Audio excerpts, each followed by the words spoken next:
বলবেন, বসেই বলবেন, একটু এটা হেলে হেলে দাও।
ভালো কাজ করে যাচ্ছে, চলে যায়।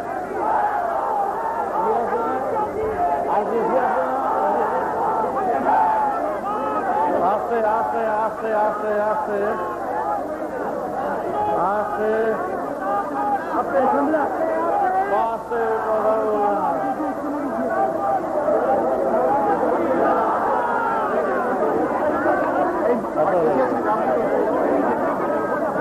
এসছে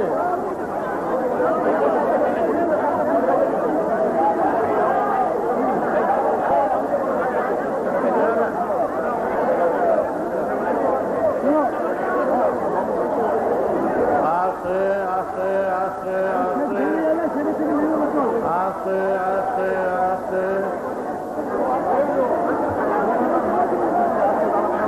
কেউ কথা বলবে না।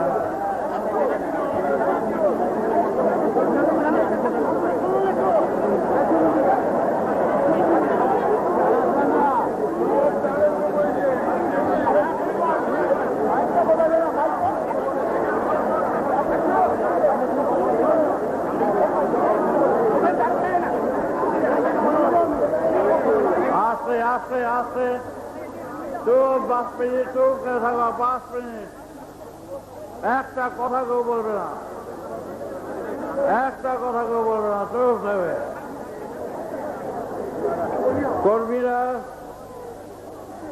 কর্মের ভিতর দিয়া নিজেদের পরিচয় দাও। কর্মই ধর্ম। তোমরা চুপচাপ থাকো। ভবিষ্যতে আত্মরক্ষার সংগ্রামে নামতে হলে সেইভাবেই তোমাদের নামতে হবে। মারামারি কাটাকাটি ধর্ম নয়, আত্মরক্ষার ধর্ম, বাঁচার ধর্ম, বাঁচানোর ধর্ম। সেই মনের প্রস্তুতি নিয়েই আমাদের এগিয়ে আসতে হবে। আমার শরীরটা ভালো না, তাই বসে পড়ছি, শরীরটা খুবই অসুস্থ যাচ্ছে। এর আগে নব স্বদেশের আমি এসে একটু দেখলাম যাত্রা। নব স্বদেশে 16 কোটি লোকের বাস ছিল। এই 16 কোটি লোকের যারা প্রশাসন, মন্ত্রী, উপমন্ত্রী যারা ছিল, তারা দেশকে জ্বালিয়ে মেরেছে। দেশকে যারা জ্বালিয়ে মেরেছে, জনগণের প্রতিনিধি রণধীর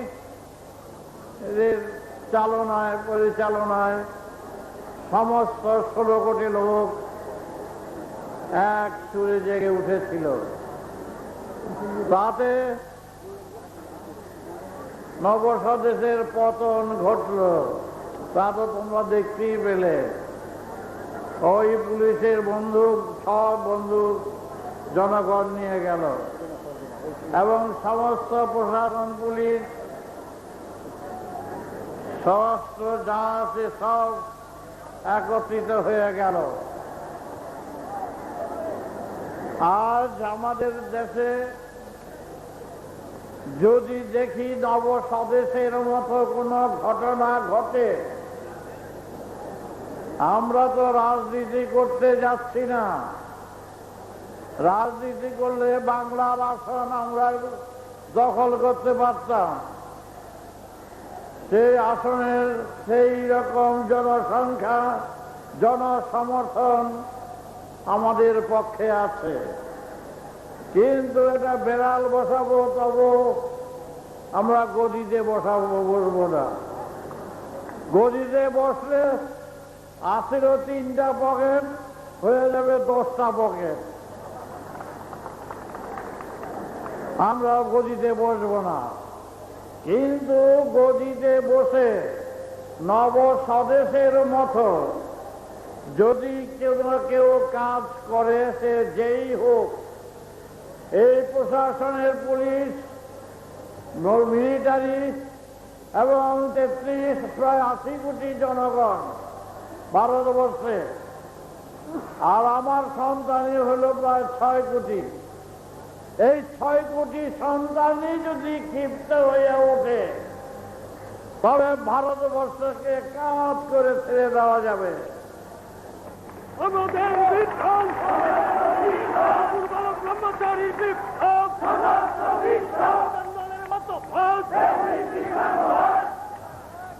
জ্যোতিবাবুর এক ধারণা নিচ্ছেন যে ধর্ম ছাড়া রাজনীতি, এটা তিনি দিক থেকে তিনি ঠিকই করেছেন।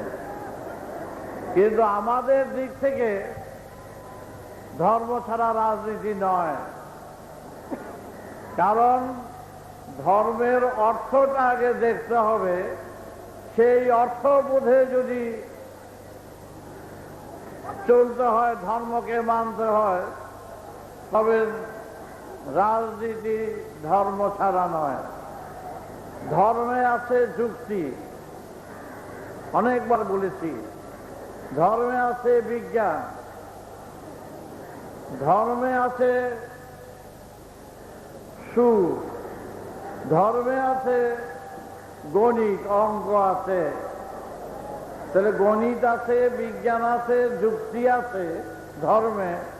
সেই ধর্ম রাজনীতি ছাড়া, রাজনীতিতে গণিত নেই, বিজ্ঞান নেই, যুক্তি নেই, আলাদা। সুতরাং আমার ধর্মের সাথে এখানকার রাজনীতি ধর্মের সাথে মিলতি আছে। কিন্তু যাই হোক, এই যে দেশের পরিস্থিতি, 47 সালের স্বাধীনতা, 47 সালে, আজকে হলো 90, প্রায় 42-43 বছর হয়ে গেল। আমরা চাই তার হিসাব। বিপ্লব বিপ্লব আমাদের বিপ্লব বিপ্লব বিপ্লব। দেখা গেছে 3 পয়সার লোক নয়, অনেকে একেবারে রাজবাড়ি হাঁকিয়ে বসেছে, জমি জমা করছে, সাধারণ উৎসবে বাড়ি লক্ষ লক্ষ টাকা খরচ করছে। এই টাকাগুলো জনগণের রক্ত চোষা টাকা, এইভাবে ব্যবহার করতে দেওয়া হবে না।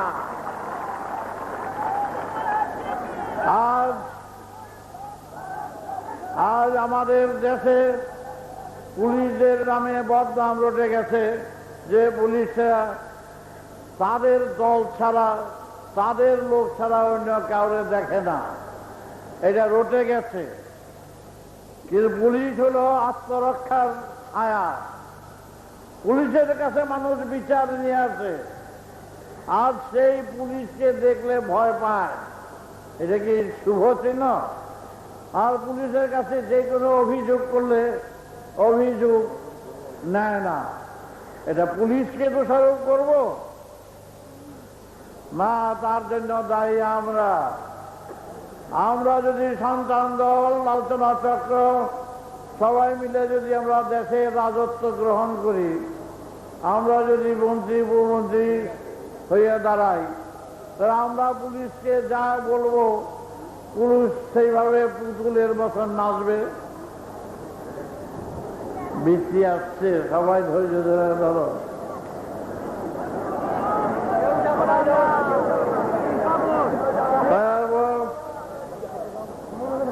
কোন কথা নাই, যেভাবে পুলিশকে বদনাম দিলে চলবে না। বদনাম হচ্ছে জনগণ যেইভাবে পুলিশকে চালাবে সেইভাবেই চলতে বাধ্য। তোমরা প্রস্তুত থেকো। আমি আজ আসলাম, আমার শরীর খুব অসুস্থ। স্বাধীনতা তোমরা পেয়েছ শুনেছি, ভারতবর্ষ স্বাধীনতা হয়েছে শুনিয়েছি। বুঝতে পেরেছ? স্বাধীনতা বুঝতে পেরেছ? ঘরের মাঠে যাও, কুচকাওয়াজ গিয়া দেখো যারা স্বাধীনতা বুঝেছে। আমরা কুচকাওয়াজ দেখছি আর ফ্ল্যাগটা নিয়ে স্বাধীনতা বুঝতে চাই না। ঘরে ঘরে যেদিন বুঝতে পারবো স্বাধীনতার সুখ, তখনই বুঝবো স্বাধীনতা পেয়েছি। কিন্তু স্বাধীনতা আমরা এখনো পর্যন্ত পাইনি। ব্রিটিশ আমলে যেই সুখে ছিলাম, আজ সেই সুখের ঘর ভেঙে ফেলেছে এই স্বাধীনতায়। ব্রিটিশ আমলে 3 টাকা, 2.5 টাকা, 3 টাকা মন চাল খেয়েছি। আর এই এখনকার সবাই 7 টাকা কেজি চাল, 5 টাকা 7 টাকা কেজি চাল। ওই মগ ছিল, আজ কোথায় দাঁড়িয়েছে? বন্ধ করো। এইটা কি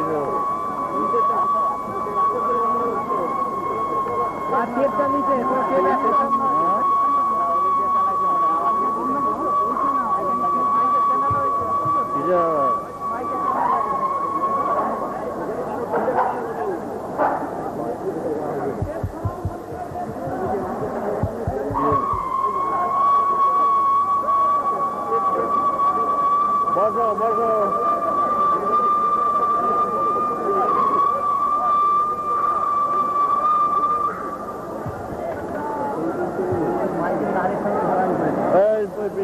বেশি বেড়ে বুঝতে পারো, আসতে এখানে আসতে পারবো না,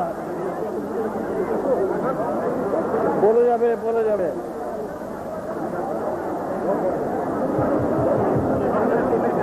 আচ্ছা, তাহলে আমরা এখানে রাজনীতির ভাষণ দিতে আসিনি, ইলেকশনের জিতবার ভাষণ দিতে আসিনি। আমরা ভুক্তভোগী লক্ষ লক্ষ কোটি সন্তান। আজ আমাদের তাদের দুঃখ দারিদ্রতার আমার কাছে শুনতে হয়, আমি শুনি।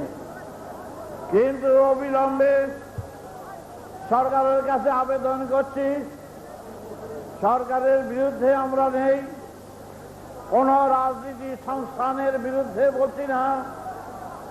আমরা চাই এর প্রতিকার করতে হলে সহজভাবে তাহা চলবে না, সহজ আঙুলে ঘি ওঠে না। তার প্রতিবাদ করতে হলে প্রতিকার চাই, প্রতিকার চাই, প্রতিকার চাই। বলো পারবে? বিপ্লব করতে পারবে?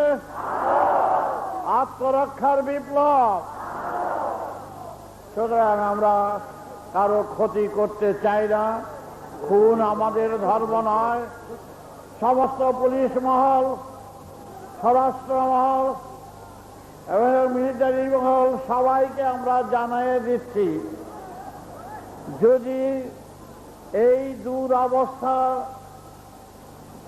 প্রতিদিনই থেকে যায়, এই দুরবস্থার হাতে যদি আমরা পড়ে নির্যাতিত হচ্ছি, এই নির্যাতনের অবসান চাই। আমরাও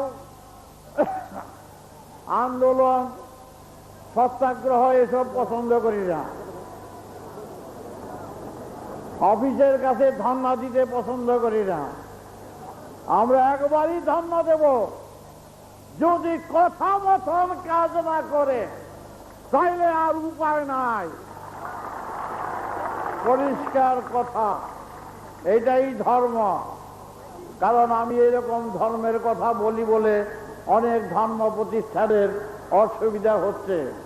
কারণ তারা যাগ যজ্ঞ পূজা পার্বণ নিয়ে ব্যস্ত, আর আমি লাঠি ঠেঙ্গা ঢাল তরোয়াল নিয়ে ব্যস্ত। মারামারি করার জন্য নয়, আত্মরক্ষার বিপ্লব চাই। সেই বিপ্লবের বীজ বলতে চাই। তোমরা প্রতিজ্ঞা করো যে আমরা আত্মরক্ষার বিপ্লব করব, আমরা বাঁচার বিপ্লব করব, বাঁচানোর বিপ্লব করব। যারা ঘুষ খাবে তাদের হাত কেটে দেওয়া হবে। অফিসে ঘাটে, অফিসে বলো, অফিসে ঘাটে মাঠে যেখানেই ঘুষ খাচ্ছে, বরাদ্দ টাকা খরচা করছে, আমরা তাদের বিরুদ্ধে সংগ্রাম করতে চাই। আত্মরক্ষার সংগ্রাম, বাঁচার সংগ্রাম, ব্যক্তিগত আক্রোশ নয়, ব্যক্তির জন্য। এই প্রতিজ্ঞা স্বাধীনতা দিবসে করলাম, আমরা সেইভাবে চলব। সরকারকে জানাবো, দেশের সবাইকে জানাবো। তারপর মৃত্যু যখন আছে, মরতে যখন হবেই, আমরা একটা লড়াই করে মরব। শয়তানদের বিদাত ভাঙতে হবে, সে যেই হোক। আমরা কারো দোষারোপ করতে চাই না। দোষারোপ না জেনে না শুনে দোষারোপ করতে চাই না। দেশের এই দুর্দিন, দুর্মূল্য, আর ট্যাক্স বাড়িয়ে চলছে, কর বাড়িয়ে চলছে, মানুষের খেতে পড়তে দেবে না, থাকতে দেবে না। সুতরাং প্রতিবাদ কল্পে লক্ষ লক্ষ সেই নবস্বদেশের 16 কোটি লোক ঝাঁপিয়ে পড়ল এবং নবস্বদেশের সরকারকে উল্টিয়ে দিল।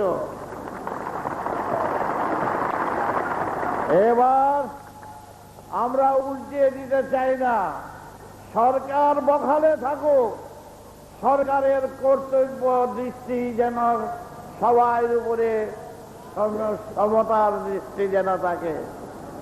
শুধু দল পোষা, নীতি পোষা, আত্মীয় পোষা চলবে না। এই যে দেখো না বেঞ্জিনের কি অবস্থা হইল, একেবারে খতম প্রায়।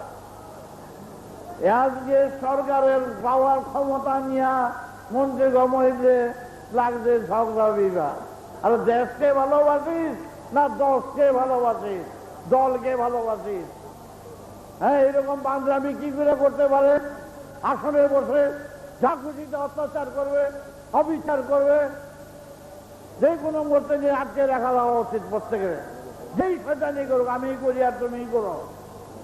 শয়তানি করলে আর কোনো কথা নাই, মন রক্ষার বালাই নাই। এটা দেশের সম্পত্তি, পাবলিক সম্পত্তি, পাবলিক অর্থ। তা নিয়ে যারা ছিনিমিনি করে তাদের রেহাই নাই।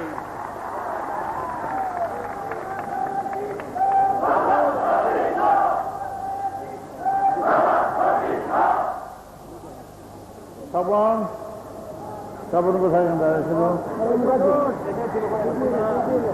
আর কিছু আছে? আর কিছু দেখো, আর কিছুকে দেখো। আচ্ছা, আমি বেশি কথা তোমাদের কাছে বলতে আসি নাই। আল্লাহ এই দিবসে এইটাই প্রতিজ্ঞা করো, কান কথার উপরে নির্ভর করবে না, ধারণায় চলবে না, প্রত্যক্ষ। আমি এখানে তোমাদের কাছে দেবতা ভগবান সাজতে আসি নাই। আমি চাই এই সমাজের বুকে যতগুলো দুষ্কৃতিকারী আছে, সমাজকে যারা ধ্বংসের পথে টেনে নিয়ে যাচ্ছে, তাদের বিরুদ্ধে প্রতিবাদ।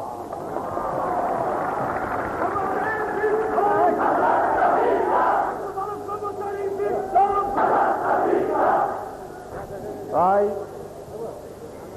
আমি ধর্মের কথা, রামায়ণের কথা, মহাভারতের কথা তোমাদের কাছে বলতে আসি নাই।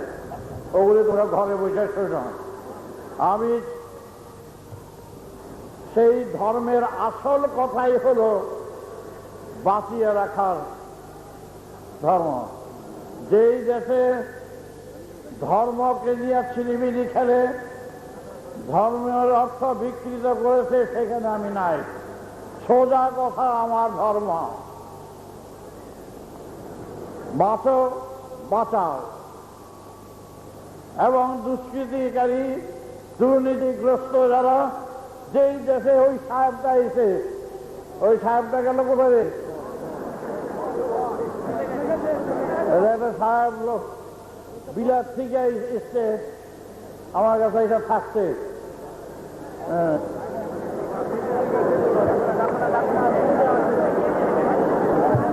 লন্ডনের সাহেব। আর এগুলি ওরা দেখাইতে নিয়ে গিয়েছিলাম, সরলেকটা দেখবো, আমাকে নিয়ে সরলেক দেখাতে গেছিলাম এই সাহেবকে নিয়ে। তারপর কি হইল জানো, সরলেকের একটাও ম্যানহোল কাভার থাকে, একটাও নাই। আমাকে জিজ্ঞাসা করছে, বাবা ইংরেজিতে কইছে এগুলো কোথায়? বলে এগুলো আমার মহৎ দেশের লোক, এগুলো সব চুরি করে ফেলেছি। এইগুলো চুরি করছে? হ্যাঁ, ম্যানহোল কাভার চুরি করে। এই আমরা ছোট ছোট, তোমরা বড়। অস্ট্রেলিয়া গেছিল আমার এক শিষ্য, ছোট কোট পরা। বলে কি, ওই যে দেখো ছোট কোট পরা, এরা হলো বাংলাদেশের ম্যানহোল কাভারের চোরের দেশের লোক। কেমন লাগে শুনতে? ওই সাহেবকে গেল কোথায়?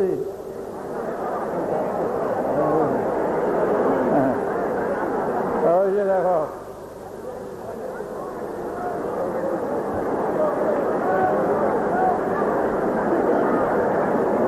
এরাই দেশটা ডুবে দিয়ে গেছে। বলবো 200 বছর রাজত্ব করছে। সেই শত্রু দেশের লোক। হ্যাঁ বলো, দাঁড়িয়ে বলো।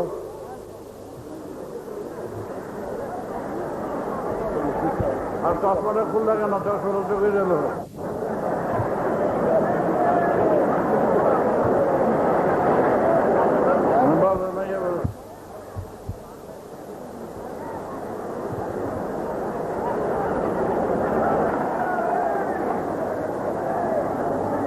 As the only non-Indian member of Santam-Dal present on this day, it apparently falls to me to say a few words. I am unaccustomed to making speeches and therefore will make this one short. As an Englishman, despite the fact that I was born after independence, I'm not sure to what extent it is appropriate for me to be here at all, particularly considering the historical background and the hard-fought struggle which finally resulted in your breaking away from Britain. Had I simply been an Englishman, then I think I would have felt overwhelmed and potentially threatened here simply in terms of numbers, even leaving aside our forefathers' long-standing differences of opinion. As a follower of Tato Balabrahmachari Maharaj, however, I know that I will be treated by you all as a brother and welcomed with the friendliness, warmth and open-heartedness which I have already often experienced in our very large extended family. In the presence of Baba, we all experience his love directly and have a sense of the freedom and peace which can only be achieved here. I am delighted to be with you all to share in the celebration on this most important occasion. Ram Narayan Ram.